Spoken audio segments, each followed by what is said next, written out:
Hello everyone, welcome to this video and welcome back to the channel Simplifying Science with Shilpa.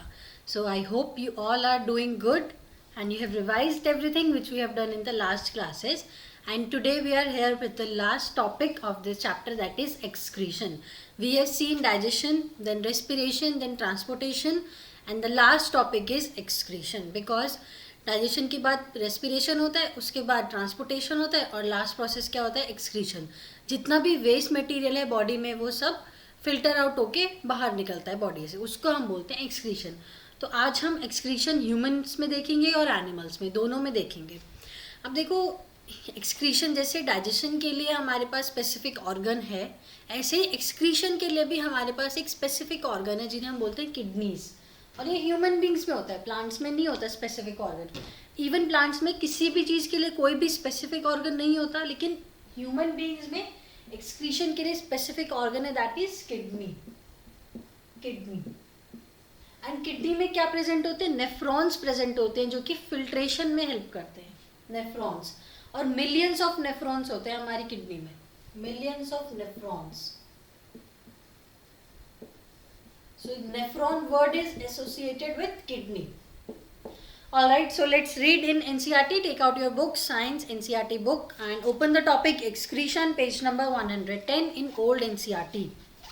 So far we have already discussed how organism get rid of gaseous waste generated during photosynthesis और respiration. Plants में देखा था हमने, CO2 exchange करते हैं रात में और दिन में, कुछ अलग process होता है. At night plants, they give out carbon dioxide and take in oxygen, but during day they give out oxygen and take in carbon dioxide. Other metabolic activities generate nitrogenous materials which need to be removed. हमारी body में ना mainly nitrogenous waste होता है जिसे हमें remove करना होता है. एक्सक्रीशन अमोनिया की फॉर्म में होता है, नाइट्रोजनस वेस्ट की फॉर्म में होता है. ये सारे ना नाइट्रोजन वाले फॉर्म होते हैं जो कि हमें एलिमिनेट करने होते हैं. The biological process involve in the removal of these harmful metabolical waste from the body is called excretion. तो एक्सक्रीशन के डेफिनेशन को अंडरलाइन कीजिए. The biological process involve in the removal of metabolic waste, harmful metabolic waste. तो excretion में क्या होता है, हम क्या रिमूव करते हैं, harmful metabolic waste, harmful metabolic waste, metabolic waste, and the removal of harmful metabolical waste is known as excretion. Different organisms use varied strategies to do this. Many unicellular organisms remove these waste by simple diffusion from the body surface into the surrounding water. Unicellular organism कौन से होते हैं, single celled organism, जैसे amoeba. तो unicellular organism, आपने amoeba का example देखा था, वो उनके पास कोई स्पेसिफिक ऑर्गन नहीं था डाइजेशन के लिए भी, वो न्यूट्रिशन को एब्जॉर्ब करने के लिए भी सूडोपोडियास की हेल्प से एब्जॉर्ब करते हैं. This was the structure of amoeba. These are the finger like projections known as pseudopodia. ऐसे ही क्या करते हैं, ये सरफेस से एक्सक्रीशन भी कर देते हैं. जितना भी वेस्ट मटेरियल होता है बॉडी में उसको एक्सक्रीट आउट भी इसी मेथड से करते हैं, डिफ्यूजन से in the surrounding environment. Unicellular organism जिसके पास सिंगल सेल होता है, अमीबा के पास सिंगल सेल है, that is why they are known as unicellular. As we have seen in other processes, complex multicellular organism use specialized organ to perform this.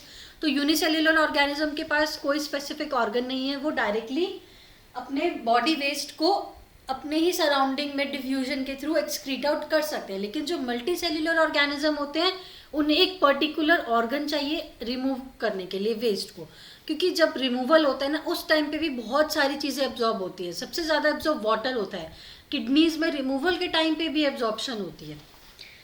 Okay, so let's read about excretion in human beings. The excretory system of human beings includes a pair of kidneys, a pair of uterus, urine bladder and urethra.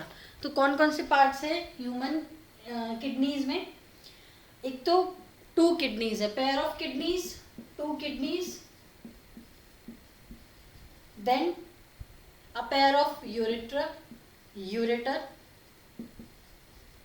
a urine bladder and a urethra. One urine bladder and one urethra.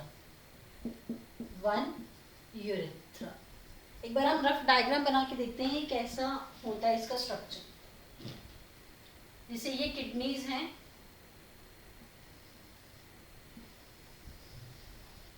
तो ये 2 pairs of kidney हो गई, एक left kidney एक right kidney. उसके बाद ureter, 2 ureters होते हैं, एक लेफ्ट यूरेटर होता है एक राइट यूरेटर होता है। ये ऐसे ना पाइप्स होते हैं यूरेटर, ये पाइप्स होते हैं। ये हो गई kidney,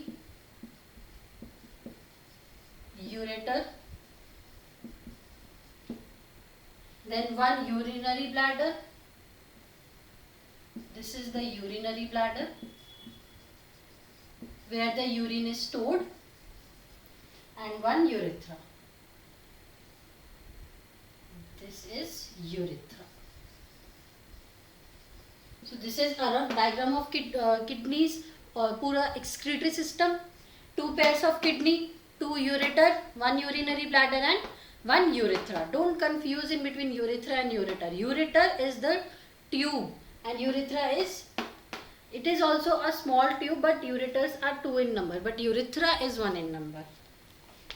Excretory system of human beings includes pair of kidneys, pair of ureter, urinary bladder and urethra. Located in the abdomen, one on either side of the backbone. Urine produced in the kidney passes through the ureter into the urinary bladder where it is stored until it is released through the urethra. तो देखो kidney में filtration होगी, फिर ureter से नीचे आएगा, फिर urinary bladder में स्टोर होगा जब तक सिग्नल नहीं मिलता ब्रेन से, फिर यूरेथ्रा के थ्रू ये पास होता है। How is urine produce? अब यूरिन प्रोड्यूस कैसे होता है? The purpose of making urine is to filter out the waste products from the blood. Kidneys का मेन फंक्शन क्या होता है? Filtration of blood. हार्ट का फंक्शन क्या होता है? Pumping of the blood. Kidneys का फंक्शन क्या होता है? Filtering of blood, filtering of blood. And heart pumps the blood. Kidneys filter the blood, heart pumps the blood. So just as carbon dioxide is removed from the blood in the lungs, nitrogenous waste such as urea or uric acid are removed from the blood in the kidneys. अब देखो, जब हमने heart की functioning देखी थी उसमें हमने देखा था कि जो राइट साइड होती है वहाँ पे डीऑक्सीजनेटेड ब्लड आता है, और वो डीऑक्सीजनेटेड ब्लड कहाँ जाता है? लंग्स के पास जाता है फिल्ट्रेशन के लिए। उसमें क्या होता है? कार्बन डाइऑक्साइड रिमूव होती है। फिल्ट्रेशन किसकी हेल्प से होती है? एल्वियोलाई की हेल्प से होती है। फिर वो ब्लड आता है लेफ्ट आर्ट्रियम में, then left ventricle, and then it is circulated throughout the body. Kidneys में क्या होता है? किसका फिल्टर होता है? नाइट्रोजनस वेस्ट का, जैसे यूरिया हो गया, यूरिक एसिड हो गए। किडनी में जितनी भी चीज़ें होती है ना वो नाइट्रोजनस वेस्ट से ही रिलेटेड है। यूरिया हो गया, यूरिक एसिड हो गया, इनका फिल्ट्रेशन होता है किडनी में। लंग्स में किसका होता है? कार्बन डाइऑक्साइड का। So they are removed from the blood in the kidney. It is then no surprise that the basic filtration unit is in the kidney, like in the lungs, is a cluster of very thin walled capillaries. अब जैसे lungs में capillaries थी, देखो दोनों को compare करेंगे हम and में। lungs के पास एल्वियोलाई था जो कि कार्बन डाइऑक्साइड को रिमूव कर रहा था। lungs में क्या थे? एल्वियोलाई थे। किडनीज में फिल्टरिंग यूनिट है, लंग्स में एल्वियोलाई फिल्टरिंग यूनिट था, किडनी में कौन सी फिल्टरिंग यूनिट है? नेफ्रॉन। किडनीज में filtering unit is the nephron. They are millions in number. तो ये क्वेश्चन आपका 1 मार्कर है। किडनी में फिल्टरिंग यूनिट कौन से होते हैं? नेफ्रॉन। लंग्स में फिल्टरिंग यूनिट कौन से होते हैं? Alveoli. They are cluster of very thin walled blood capillaries. Each capillary cluster in the kidney is associated with the cup shape end of a coil tube called Bowman's capsule. ये Bowman's capsule ना एक cup shaped बहुत सारा cluster होता है। इसमें लिखा कि each capillary cluster in the kidney is associated with cup shaped end of a coil tube called Bowman's capsule. तो Bowman's capsule ना ऐसे एक बहुत coiled structure होता है, ये कप जैसा होता है, ये दिखने में ही कप जैसा होता है, इसलिए हम इसको बोलते हैं Bowman's capsule that collects the filtrate. Each kidney has a large number of these filtration units called nephron packed close together. Nephron तो पूरा एक फंक्शनल यूनिट है। देखो ये जो डायग्राम है ना बुक में, ये नेफ्रॉन का है। अब इसमें जो सबसे ऊपर आपको दिख रहा है ना, ये Bowman's capsule होता है। ये पूरी यूनिट, इतनी बड़ी पूरी यूनिट को हम नेफ्रॉन बोलते हैं, और ये मिलियंस ऑफ नंबर होती हैं हमारी किडनी में। तो ये एक पूरी नेफ्रॉन है, और नेफ्रॉन का एक पार्ट है Bowman's capsule जो कि इस कप शेप्ड का होता है। तो यहाँ पे सबसे पहले फिल्ट्रेट आता है और कलेक्ट होता है।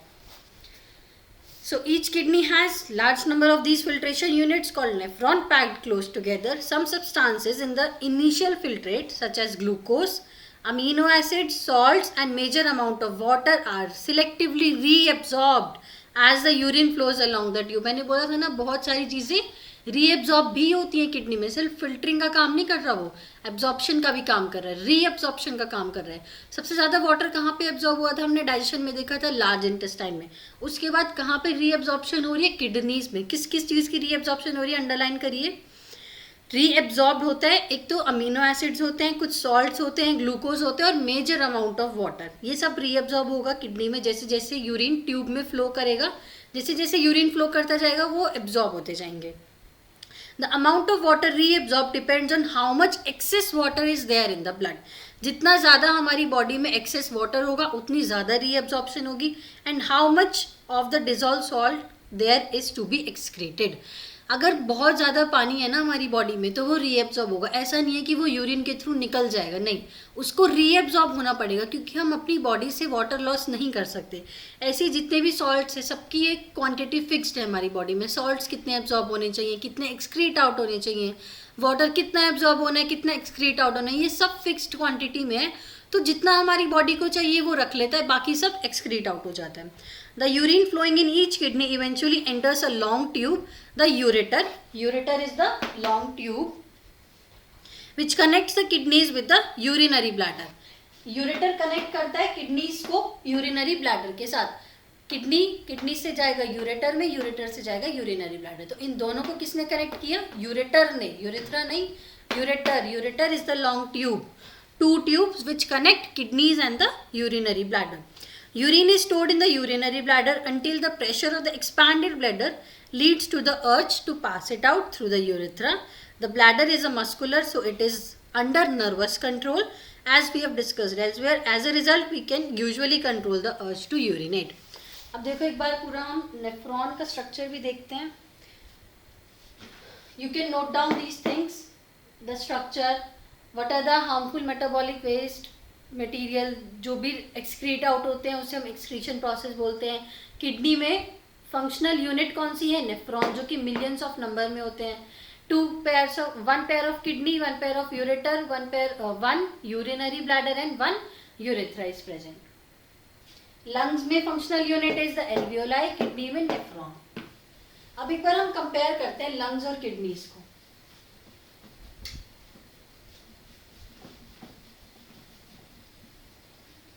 वैसे हमने कर लिया ऑलरेडी, बट एक बार और हम डिफरेंशिएट कर लेते हैं लंग्स एंड किडनी. लंग्स में क्या रिमूव होता है, carbon dioxide gas, CO2 removal. And kidneys में क्या रिमूव होता है, nitrogenous waste. Nitrogenous waste. What is the functional unit in the lungs, alveoli. Alveoli, and the functional unit in kidney is nephron. तो देखो कितना inter related है. Lungs भी filtration कर रहा है, किडनी भी फिल्ट्रेशन कर रहा है. बस एक चीज आपको याद रखनी है, किडनी ब्लड को फिल्टर करता है, हार्ट ब्लड को पंप करता है. तो ये दोनों डिफरेंस थे लंग्स में और किडनी में. दोनों ही फिल्ट्रेशन का काम करते हैं, बस उनकी फंक्शनल यूनिट अलग है. और ये कार्बन डाइऑक्साइड को रिमूव करते हैं और ये नाइट्रोजनस वेस्ट को, जैसे कि यूरिया, यूरिक एसिड, ये सब नाइट्रोजनस वेस्ट होता है. अब हम देखते हैं नेफ्रॉन.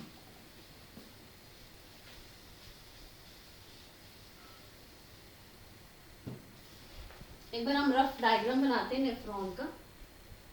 ये कप शेप्ड स्ट्रक्चर है जिसको हम बोलते हैं बमन्स कैप्सूल. बमन्स कैप्सूल.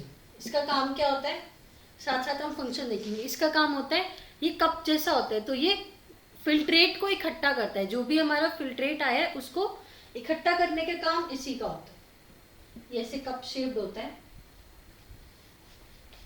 यहाँ से एक रीनल आर्टरी है, यहाँ से आता है फिल्ट्रेट और ये इसमें इकट्ठा होता है. उसके बाद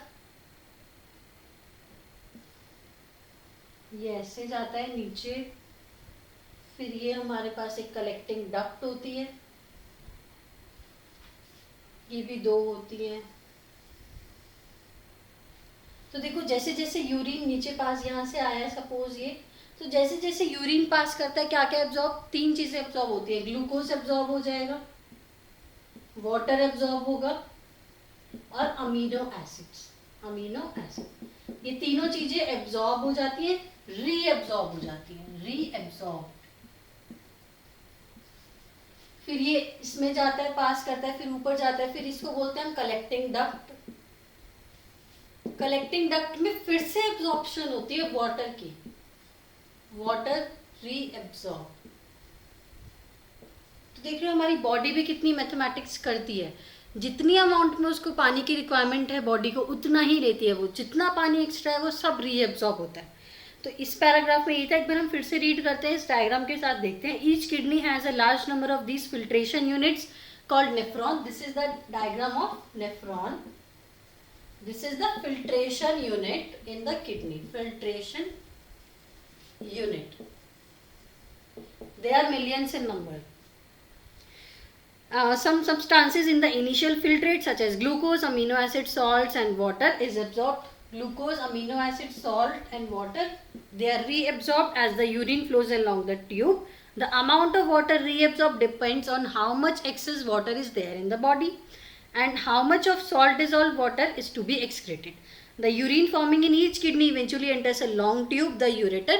जब यहाँ से यूरिन फॉर्म हो जाएगा तो वो कहाँ जाएगा, यूरेटर। यूरेटर क्या थे, 2 ट्यूब्स थी जो किडनी और यूरिनरी ब्लैडर को कनेक्ट करती है। तो यहाँ के बाद कहाँ जाएगा, यूरेटर, देन यूरिनरी ब्लैडर में स्टोर हो जाएगा, urinary bladder, and urine is stored in the urinary bladder until the pressure of the expanded bladder leads to the urge to pass it out through the urethra. The bladder is muscular, so it is under nervous control. हमारे brain से signal आएगा तभी ये function करता है urinary bladder, कब expand होना है, कब पास आउट करना है, ये सारे हमारे सिग्नल्स ब्रेन से आते हैं। Bladder is muscular and we can usually control the urge. कभी कभी हमें कंट्रोल भी करना पड़ता है, वो भी ब्रेन के इम्पल्स के थ्रू ही होता है। Next topic is excretion in plants. So I hope excretion in human beings is clear to you. इसमें आपको कुछ चीज़ें याद रखनी है। एक तो फिल्ट्रेशन यूनिट याद रखनी है, नेफ्रॉन, कौन कौन सी चीज़ें रीअब्सॉर्ब होती हैं ये याद रखना है। ग्लूकोज रीअब्सॉर्ब होता है, वाटर, अमीनो एसिड और सॉल्ट। फंक्शनल यूनिट का डायग्राम, नेफ्रॉन होता है, बमन्स कैप्सूल होता है। इनकी भी लेबलिंग्स हैं बट इतना ज़्यादा है नहीं आपके सिलेबस में। आई थिंक पीसीटी होते हैं, डीसीटी होते हैं, प्रॉक्सिमल कॉन्वोलेटेड ट्यूब्यूल, और ये ना रेनल आर्टरी होती है, रेनल, RENAL, रेनल आर्टरी। तो word renal is associated with kidney, जहाँ पे भी आपको रेनल वर्ड दिखेगा वो किडनी से एसोसिएटेड ट्यूब्स होती हैं। ऐसी कुछ कुछ चीज़ें आप याद रखो ताकि ना कोई MCQ आता है या कुछ भी आता है तो रेनल से आपके माइंड में क्लिक करना चाहिए that it is related to kidney. तो अगर ऑप्शन में कहीं पे भी किडनी होगा तो आप किडनी मार्क कर सकते हैं। Next is excretion in plants. तो देखो ह्यूमन बींग्स के पास तो एक स्पेसिफिक ऑर्गन है जिससे हम फिल्ट्रेशन कर सकते हैं, बट प्लांट्स में ऐसा नहीं है। देखते हैं वो कैसे करते हैं। Plants use completely different strategy for excretion than those of animals. उनका डिफरेंट होता है। Oxygen itself can be thought of a waste product generated during photosynthesis. कैसे ऑक्सीजन एक वेस्ट प्रोडक्ट हो सकता है, क्योंकि डे और नाइट में डिफरेंस होता है ना। Oxygen itself can be thought of a waste product. We have discussed earlier how plants deal with oxygen as well as CO2. They can get rid of excess water by transpiration. हमने last topic में देखा था ना, transportation कैसे करते हैं, वो transpiration की वजह से एक ट्रांसपिरेशनल पुल डेवलप होता है। तो देखो अपना वो वाटर रिमूव कर रहे हैं ना लीव्स के थ्रू इवेपोरेशन करके, तो वो एक्स्ट्रा वाटर होता है। जितना भी ट्रांसपिरेशन में वाटर लॉस होता है वो एक्स्ट्रा वाटर होता है, उससे प्लांट में कोई पानी की कमी नहीं होती, वो एक्स्ट्रा वाटर होता है। जैसे हम किडनीज के थ्रू वाटर को ही तो रिमूव कर रहे हैं, उसको यूरिन बोल रहे हैं, बट है तो वो भी वाटर का फॉर्म ना। ऐसे ही ट्रांसपिरेशन में भी वाटर रिमूव होता है, वो एक्सक्रीशन हो गया इनमें। They can get rid of excess water by transpiration. For other ways plant use the fact that many of their tissues consist of dead cells and that they can even lose some part such as leaves. अब देखो आपने देखा होगा कोई भी plant हो या tree हो, थोड़े टाइम बाद उनके जो लीव्स हैं वो झड़ने लगते हैं। क्यों? क्योंकि वो डेड हो गए। वो येलो हो जाती है पहले लीफ, फिर वो झड़ने लगते हैं क्योंकि वो डेड हो जाती है। उसमें जितना भी टिश्यूज होते हैं वो सब डेड होते हैं। तो ऐसे वो एक्सक्रीशन कर सकते हैं by removing the dead leaves. losing the dead leaves. Many plant waste products are stored in cellular vacuoles. Waste products may be stored in leaves that fall off. जो भी लीफ येलो दिखती है ना आपको, समझ लो वो डेड लीफ है, वो कभी भी गिर सकती है. तो they just fall off the leaves to remove the waste product. Other waste products are stored as resins and gums, especially in old xylem. Plants also excrete some waste substances into the soil around them. तो कुछ चीज़ें वो resins और gums के form में excrete out कर देते हैं, कुछ वेस्ट प्रोडक्ट्स वो सॉइल में ही एक्सक्रीट आउट कर देते हैं. एक बार हम सारा देखते हैं कि कैसे रिमूव करते हैं. This is clear to you. You can take the screenshot if you want.